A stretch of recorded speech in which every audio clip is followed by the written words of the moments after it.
Seguido, al mensaje anterior, la base y el motivo de la consagración. No solo en Romanos 6 se habla de la consagración, sino también en Romanos 12. ¿Por qué tenemos que consagrarnos? Pablo nos exhorta a que nos consagremos por las compasiones de Dios. ¿Qué son las compasiones de Dios? ¿Y qué son las misericordias de Dios? Romanos del 1 al 8 hablan de las compasiones y de las misericordias de Dios. Desde el punto de vista doctrinal, el capítulo 12 viene inmediatamente después del capítulo 8. Los primeros 8 capítulos abarcan las compasiones y las misericordias de Dios. Antes éramos pecadores, y el Hijo de Dios vino para derramar su sangre por nuestros pecados. Los capítulos 3 y 4 nos hablan de la sangre. El capítulo 5 trata del perdón, mientras que los capítulos del 6 al 8 abarcan el tema de la cruz. Por una parte, la sangre fue derramada para el perdón de los pecados. Fuimos perdonados por medio de la sangre. Por otra parte, la cruz pone fin al viejo hombre. Nosotros somos libres por medio de la cruz. Damos gracias al Señor por haber sido crucificado y morir en nuestro lugar y por vivir en nuestro lugar. Basándose en las compasiones y las misericordias de Dios, Pablo nos exhorta a consagrarnos a Dios. Hermanos y hermanas, Dios nos creó y nos salvó con este propósito. Su intención es que nosotros expresemos la vida de su Hijo y participemos de la gloria de su Hijo. En la eternidad pasada Dios tenía un propósito. Él no solo quería un hijo unigénito, sino muchos hijos. Por lo tanto,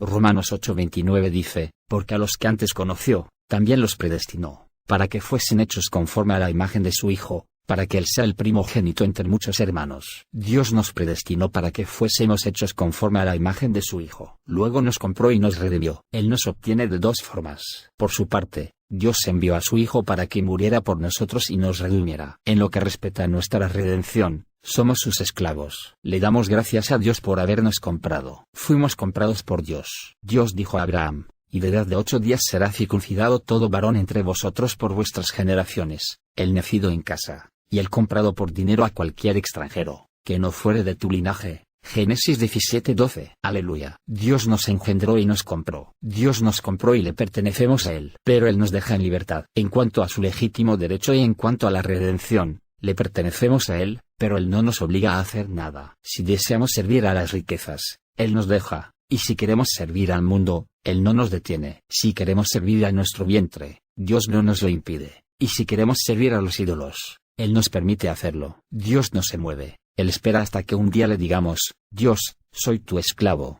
no solo porque me compraste, sino porque voluntariamente quiero serlo. Romanos 6:16 nos habla del precioso principio de la consagración. Por favor, recuerden que no somos esclavos de Dios solo por el hecho de haber sido comprados. ¿No sabéis que si os sometéis a alguien como esclavos para obedecerle, sois esclavos de aquel a quien obedecéis? Por una parte, somos sus esclavos por haber sido comprados, y por otra, somos sus esclavos porque queremos serlo voluntariamente. Hermanos, en cuanto a la ley, venimos a ser sus esclavos el día que fuimos redimidos. Pero en lo que respecta a nuestra experiencia, llegamos a ser esclavos de Dios el día en que voluntariamente le decimos, consagro mi ser a ti. ¿No sabéis que si os sometéis a alguien como esclavos para obedecerle, sois esclavos de aquel a quien os obedecéis?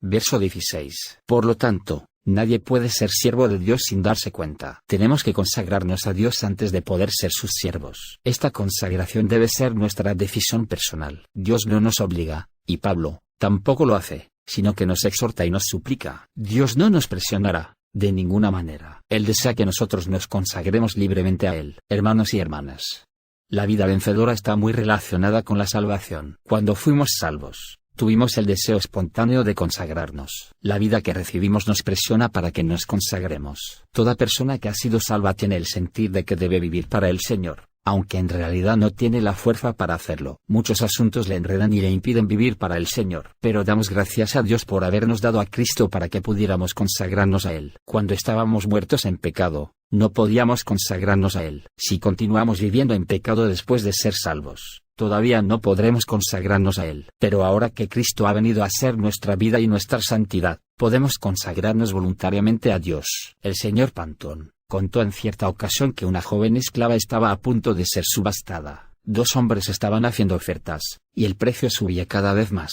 Ambos eran hombres malvados, y la esclava sabía que iba a sufrir sin importar en manos de quien cayera. Ella lloraba y se lamentaba. De repente apareció otro hombre y se unió a la subasta. Los primeros 2 hombres no pudieron ofrecer tanto como el tercero, y la muchacha fue comprada finalmente por el último. Inmediatamente el hombre llamó a un cerrajero y al hacer romper las cadenas de la joven, le declaró que estaba libre, con estas palabras: no te compré para que fueras mi esclava, sino para que seas libre. Con estas palabras se marchó. La muchacha quedó perpleja, sin entender qué estaba sucediendo. 2 minutos después volvió en sí y corrió hacia el hombre y le dijo: desde hoy en adelante, hasta que muera, seré tu esclava. Hermanos y hermanas, así es el amor del Señor hacia nosotros. Nosotros somos constreñidos por su amor para decirle: desde este día en adelante, seré tu esclavo. Hermanos y hermanas, Dios nos compró, nos crucificó y nos resucitó. Puesto que ya gustamos sus compasiones y misericordias, debemos consagrarnos a Él. Romanos 6 nos manda que consagremos nuestros miembros a Dios, mientras que Romanos 12 nos manda que consagremos nuestros cuerpos a Él. Estas 2 consagraciones incluyen muchas cosas. Durante estos 11 días, hemos hablado de soltarlo todo y de creer. Hemos dicho que cumpliremos con los requisitos de Dios y que expresaremos su vida una vez que hagamos estas cosas. Lo que Dios requiere es que nosotros nos consagremos absolutamente a Él. Este requisito lo incluye todo. Pero no podemos hacer esto por nuestra propia cuenta. Solo podemos hacerlo por el Cristo que vive en nosotros. Antes no podíamos hacerlo, pero ahora sí, por causa de Cristo. Puesto que recibimos sus misericordias, podemos consagrarnos. Cuando un hebreo compraba a un esclavo, este tenía que servir a su amo por 6 años. Al 7º año saldría libre. Pero si él decía que amaba a su amo y no quería salir libre, su amo lo llevaría ante los jueces, y le haría estar junto a la puerta o al poste, y luego le horadaría la oreja con una lesna. Así el esclavo serviría a su amo para siempre. Éxodo 21, 2-6. Hermanos, Dios nos salvó y nos compró con sangre. No nos compró con cosas corruptibles, como oro o plata, sino con la sangre preciosa de su Hijo. Muchos cristianos piensan que deben servir a Dios por causa de su conciencia. Pero cuando vemos cuán precioso es el Señor, voluntariamente nos consagramos a Él. Cuando le decimos al Señor que estamos dispuestos a ser sus esclavos, Él nos llevará a la puerta y contra el poste nos horadará la oreja con una lesna. El poste es el lugar donde fue aplicada la sangre del Cordero Pascual. Hoy, somos llevados a sangrar ahí mismo. También somos llevados a la cruz. Amamos al Señor y escogemos ser sus esclavos para siempre. Al estar conscientes de que Él nos ama, estamos dispuestos a servirle para siempre. No tenemos otra alternativa que declarar: Señor, tú me has amado, me has salvado y me has librado. Señor, te amo y no puedo hacer otra cosa que servirte para siempre.